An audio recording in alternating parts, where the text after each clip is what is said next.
Hello friends, कैसे हैं आप सभी। मैं विशाल अग्निहोत्री आपका स्वागत करता हूं आपके अपने यूट्यूब चैनल टीचिंग बीस्ट में। आज का हमारा टॉपिक है foreign exchange rate part two.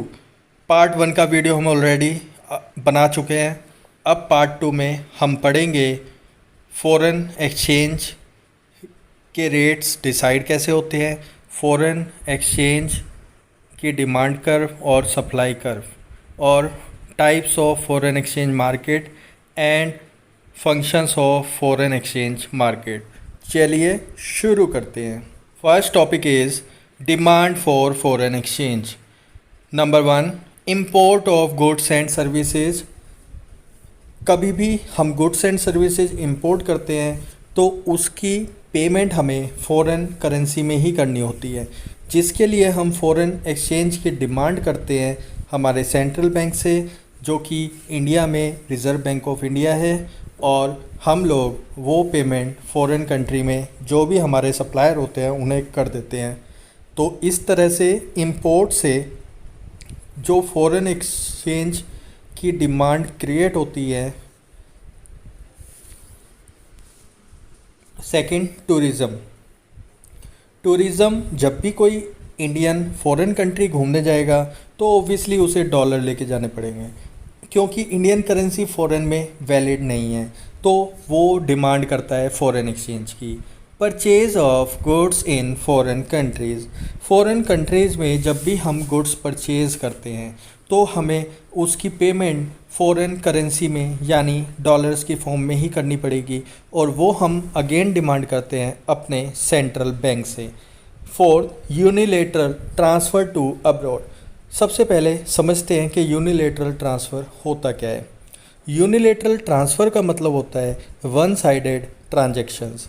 One sided transaction means, जैसे इंडिया अगर किसी पुअर कंट्री की हेल्प करने के लिए किसी पुअर कंट्री को डोनेशन देता है तो बदले में इंडिया को कुछ नहीं मिलता है, तो उसे कहते हैं वन साइडेड ट्रांसफ़र, और इसमें भी फॉरेन एक्सचेंज का आउटफ्लो होता है। स्पेकुलेशन। स्पेकुलेशन एक तरह से जुआ जिसे आप कह सकते हो, ये बेटिंग की तरह होता है। इसमें क्या होता है कि जब फॉरेन करेंसी का रेट चीप होता है, सस्ता होता है, यूएस डॉलर का रेट या किसी भी फॉरेन करेंसी का रेट जब सस्ता होता है तो इस फॉरेन करेंसी को ख़रीद लिया जाता है, और जब उसका रेट बढ़ जाता है तो उसे सेल कर दिया जाता है। तो जब रेट कम होता है तो फॉरेन करेंसी की स्पेकुलेशन के कारण डिमांड रेज हो जाती है। चलिए अब हम पढ़ते हैं demand curve of foreign exchange. So demand curve of foreign exchange, जिस तरह से आपको ये ऑरेंज कलर की डिमांड कर्व दिख रही है, so demand curve same demand curve है जैसा कि हमने 11th क्लास में पढ़ा था फॉर एनी गुड। यहाँ पर फॉरेन एक्सचेंज की डिमांड कर्व है। प्राइस P1 से शिफ्ट होकर P2 पर आ जाता है, और क्वांटिटी Q से शिफ्ट होकर Q1 से शिफ्ट होकर Q2 पे आ जाती है। तो जब प्राइस बढ़ता है तो ऑब्वियसली फ़ॉरेन एक्सचेंज की डिमांड यानी यूएस डॉलर की डिमांड कम हो जाएगी, जिसके कारण हमारे पास फ़ॉरेन एक्सचेंज के लिए एक तरह से डिमांड इंक्रीज़ हो जाती है। नेक्स्ट है supply of foreign exchange. Number one, export of goods and services. So goods and services का एक्सपोर्ट जब भी होता है तो फॉरेन एक्सचेंज का इनफ्लो होता है। जिस कंट्री को हम एक्सपोर्ट करते हैं इन रिटर्न वो कंट्री हमें फॉरेन एक्सचेंज सप्लाई करती है, जिसके कारण सप्लाई इंक्रीज़ हो जाती है। टूरिज़्म, जब भी कोई फॉरेनर इंडिया घूमने आते हैं तो वो डॉलर की फॉर्म में अपनी करेंसी लेके आते हैं और इंडिया में आके वो करेंसी कन्वर्ट करवा लेते हैं। तो इस तरह से टूरिज़्म भी फॉरेन एक्सचेंज की सप्लाई का मेन सोर्स है।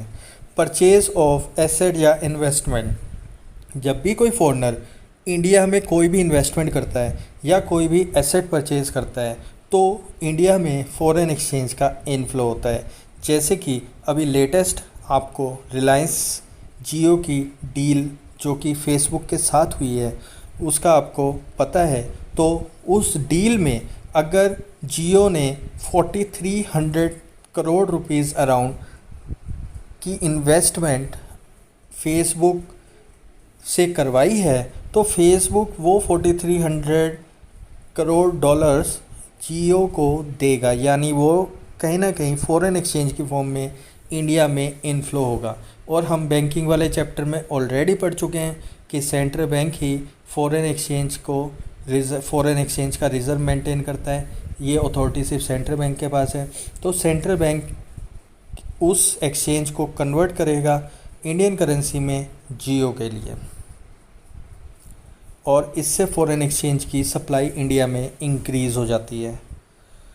रेमिटेंस फ्रॉम अब्रॉड, जब भी कोई फ़ॉरेन कंट्री में पीपल काम कर रहे होते हैं, जॉब कर रहे होते हैं, और वो इंडिया में उस पैसे को सेंड करते हैं, अपने इंडिया वाले बैंक अकाउंट में सेंड करते हैं, अपनी फैमिली मेम्बर्स को ट्रांसफ़र करते हैं, तो उसे रेमिटेंस कहते हैं। तो इससे भी फ़ॉरेन एक्सचेंज की सप्लाई इंक्रीज़ होती है। Speculation, again speculation same point है। जब फ़ॉरेन एक्सचेंज की प्राइस इंक्रीज़ हो जाते हैं तो जो लोग फ़ॉरेन एक्सचेंज में डील करते हैं, फ़ॉरेन एक्सचेंज में ट्रेड करते हैं, वो लोग उस फ़ॉरेन एक्सचेंज को सेल कर देते हैं, यानी इंडिया के पास supply of foreign exchange increase हो जाता है। अब हम सप्लाई कर्व देखते हैं। रेड कलर की सप्लाई कर्व आपको दिखाई दे रही है। जैसे ही प्राइस बढ़ता है फ़ॉरेन एक्सचेंज का, इसकी सप्लाई भी बढ़ जाती है। तो अगर प्राइस बढ़ा है P1 से P2 हो गया, और तो सप्लाई भी इंक्रीज़ हो जाएगी, Q1 से बढ़ के Q2 पर आ जाएगी। Next, determination of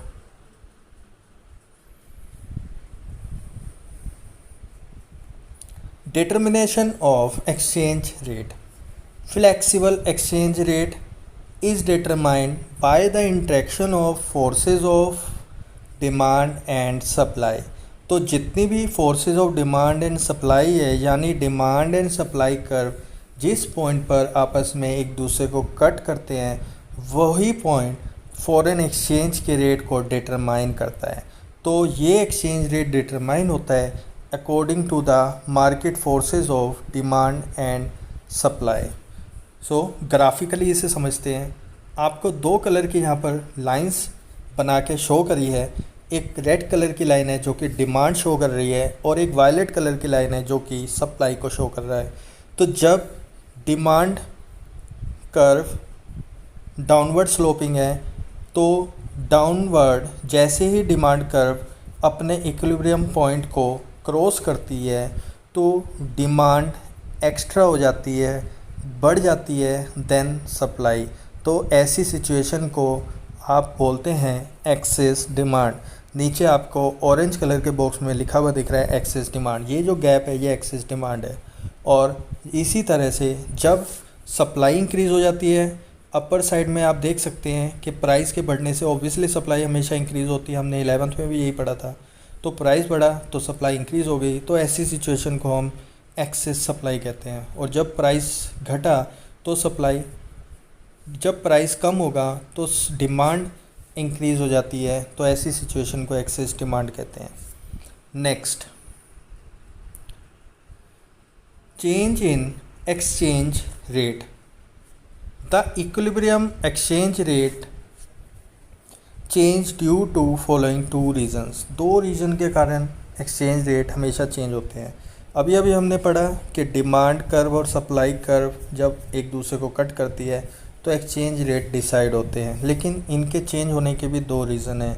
number 1, increase in demand due to which equilibrium price increases.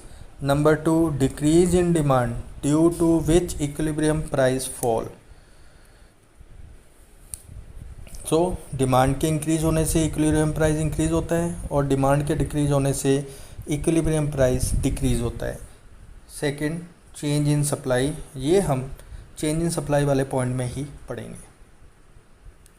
So first point is change in demand. जैसे कि आपको यहाँ पर दिख रहा है, सबसे पहली सिचुएशन है increase in demand. Demand increase हो रही है, यानी डिमांड कर्व जो कि रेड कलर से डिनोटेड है DD, शिफ्ट राइटवर्ड, यानी अब ये डॉटेड डिमांड कर्व बन गई है D1 D1। तो ये डिमांड जैसे ही इंक्रीज़ हुआ फॉरेन एक्सचेंज का प्राइस भी इंक्रीज़ हो जाता है, क्योंकि फॉरेन एक्सचेंज का प्राइस इंक्रीज़ हो गया तो डिमांड इंक्रीज़ होने के कारण क्वांटिटी तो पहले ही बढ़ चुकी है, तो इस लेवल पर सप्लाई शुरू हो जाती है। तो न्यू इक्विलिब्रियम प्राइस जो होता है वो होता है E1 पर, और न्यू इक्विलिब्रियम क्वांटिटी भी E1 पर होती है। So new rate of foreign exchange will be P1 OP1 and new quantity demand of foreign exchange will be OQ1. So इस तरह से हम कह सकते हैं कि जब डिमांड फॉरेन एक्सचेंज की इंक्रीज़ होती है तो फॉरेन एक्सचेंज का प्राइस इंक्रीज़ हो जाता है, यानी हमारी इंडियन करेंसी की वैल्यू कम हो जाती है, और ऐसी सिचुएशन को हम बोलते हैं depreciation in the value of domestic currency, यानी डोमेस्टिक करेंसी गॉट डेप्रीशिएटेड। ओके, सो ये कंक्लूज़न में आपको लिखा हुआ दिख जाएगा। Next, decrease in demand. जब फॉरेन एक्सचेंज की डिमांड डिक्रीज़ होती है, जैसे कि आपको दिख रहा है डी डिमांड कर्व शिफ्ट हो गया, डॉटेड डिमांड कर्व D2 बन गया, तो ये लेफ्टवर्ड शिफ्ट शो करता है कि डिक्रीज़ इन डिमांड है। तो जब भी डिमांड डिक्रीज़ होगी तो ऐसे में प्राइस ऑब्वियसली कम हो जाएगा, और क्वांटिटी तो कम हो ही चुकी है क्योंकि डिमांड डिक्रीज़ हो गई है। सो इसका मतलब फॉरेन एक्सचेंज के कंपैरिजन में इंडियन करेंसी की वैल्यू इंक्रीज़ हो गई है, यानी डोमेस्टिक करेंसी हैज़ एप्रीशिएटेड। ये शो करता है कि domestic currency has appreciated. Next,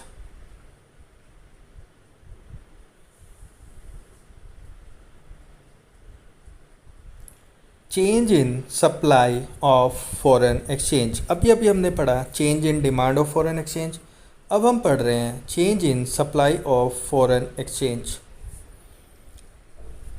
सो इसमें सिचुएशन 1 है कि सप्लाई कर्व इंक्रीज़ हो रहा है, यानी सप्लाई इंक्रीज़ हो रही है। तो सप्लाई जब भी इंक्रीज़ होगी सप्लाई कर्व राइटवर्ड शिफ्ट हो जाएगी। S2 will be new supply curve, जिसके कारण इक्विलिब्रियम पॉइंट भी शिफ्ट हो जाएगा, E से E2 पर आ जाएगा, और जो हमारा प्राइस है वो कम हो जाएगा, क्योंकि सप्लाई के इंक्रीज़ होने से प्राइस कम हो जाता है। मार्केट में फॉरेन एक्सचेंज की सप्लाई ज़्यादा है तो प्राइस उसका ऑब्वियसली कम हो जाएगा, क्योंकि डिमांड कंपैरेटिवली कम है। तो प्राइस यानी foreign exchange rate shift downwards from P2 P2, P से P2 पर आ जाएगा, और Q2 से Q से Q2 इसकी न्यू क्वांटिटी आ जाएगी। सो ये है इसका पॉइंट। अब इसमें भी एक कंक्लूज़न है कि जब भी फॉरेन एक्सचेंज की सप्लाई इंक्रीज़ होती है तो डोमेस्टिक करेंसी की वैल्यू एप्रीशिएट हो जाती है, डोमेस्टिक करेंसी की वैल्यू एप्रीशिएट हो जाती है। आई होप आप सभी को ये समझ में आ रहा होगा। Next, decrease in supply. बिल्कुल इंक्रीज़ इन सप्लाई का अपोजिट है डिक्रीज़ इन सप्लाई।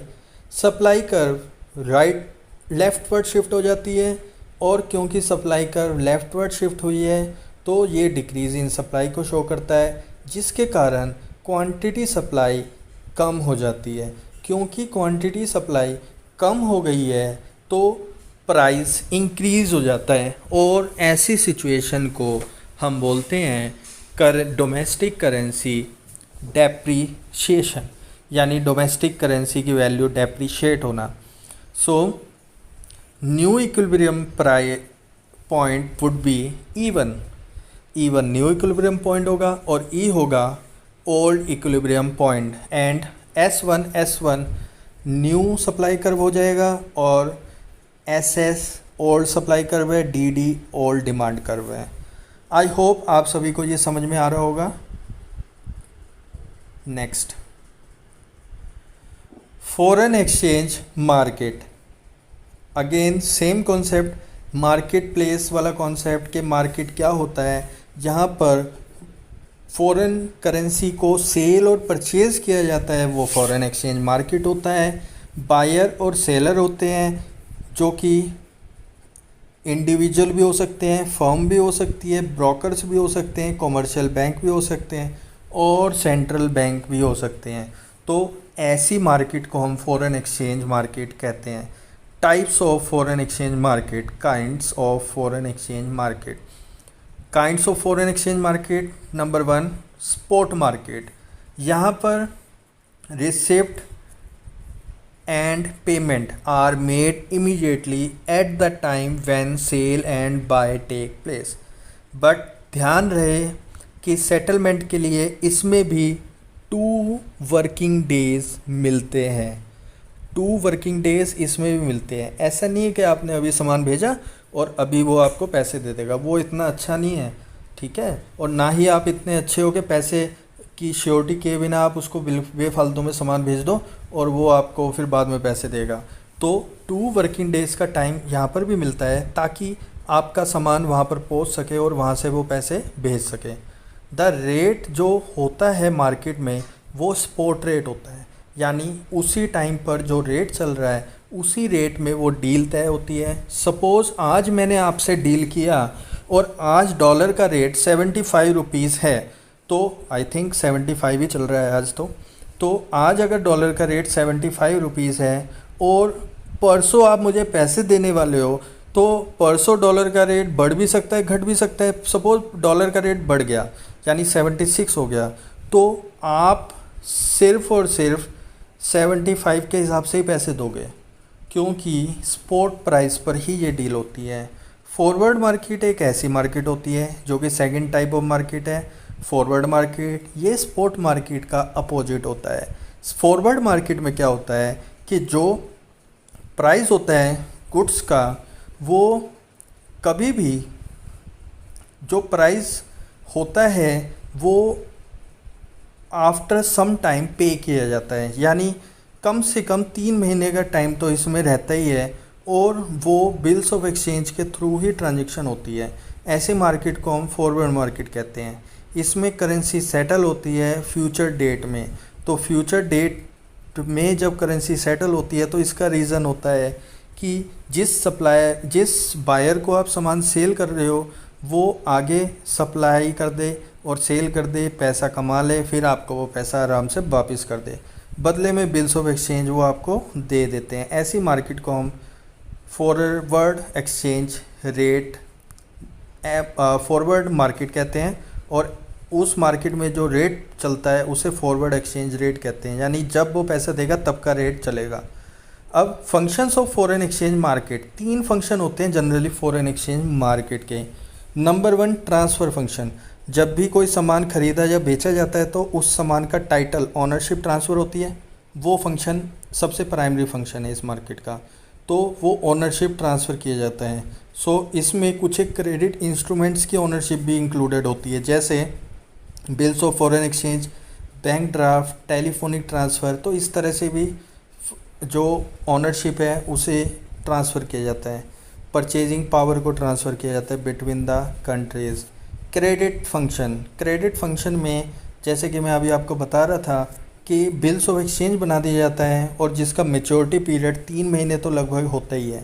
तो इस तरह से ये क्रेडिट आप उन्हें इनेबल करते हो सो दैट वो आपका दिया हुआ सामान मार्केट में बेच के जो पैसा आएगा उसमें से अपना प्रॉफिट हटा के आपको वो रिमेनिंग बैलेंस सेंड कर सके। तो ऐसे फंक्शन को क्रेडिट फंक्शन कहते हैं।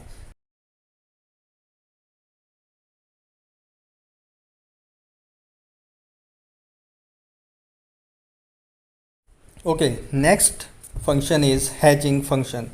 Hedging involve a future contract between exporter and importer for sale and buy of goods at current price। यानी फ्यूचर में फॉरेन एक्सचेंज का रेट कम ज़्यादा होने से होने वाले नुकसान को नल एंड वॉइड करने के लिए हैजिंग फंक्शन परफॉर्म किया जाता है। 3 महीने बाद भी अगर आप पेमेंट करोगे तो आपको आज ही के रेट के हिसाब से पेमेंट करनी है। इसे कहते हैं हैजिंग फंक्शन। सो इस हेजिंग फंक्शन का पर्पस यही होता है कि लॉसेस को अवॉइड करना जो कि एक्सचेंज रेट वेरिएशन के कारण आते हैं। तो सपोज़ फॉरेन एक्सचेंज का रेट अगर आज $75 है और आफ्टर 3 मंथ जब पेमेंट लेने की बारी आई तो उसका रेट $77 हो गया। तो 77 रुपीज़ पर डॉलर तब हो गया जब पेमेंट हमें मिलेगी, और आज उसका रेट है 75 रुपीज़ पर डॉलर। तो इसका मतलब जब हमें पेमेंट मिलेगी तो उस टाइम नंबर ऑफ़ डॉलर्स जो हमें रिसीव होंगे वो कंपैरेटिवली कम होंगे, क्योंकि इंडियन करेंसी की वैल्यू डेप्रिशिएट हो चुकी है, यानी फॉरेन करेंसी की वैल्यू बढ़ चुकी है। सो ये था चैप्टर। आई होप आपको ये चैप्टर पसंद आया होगा। अगर आपको पसंद आया है तो लाइक करें, अगर पसंद नहीं आया है तो डिसलाइक करें, और कमेंट ज़रूर करें और शेयर ज़रूर करें। Thank you.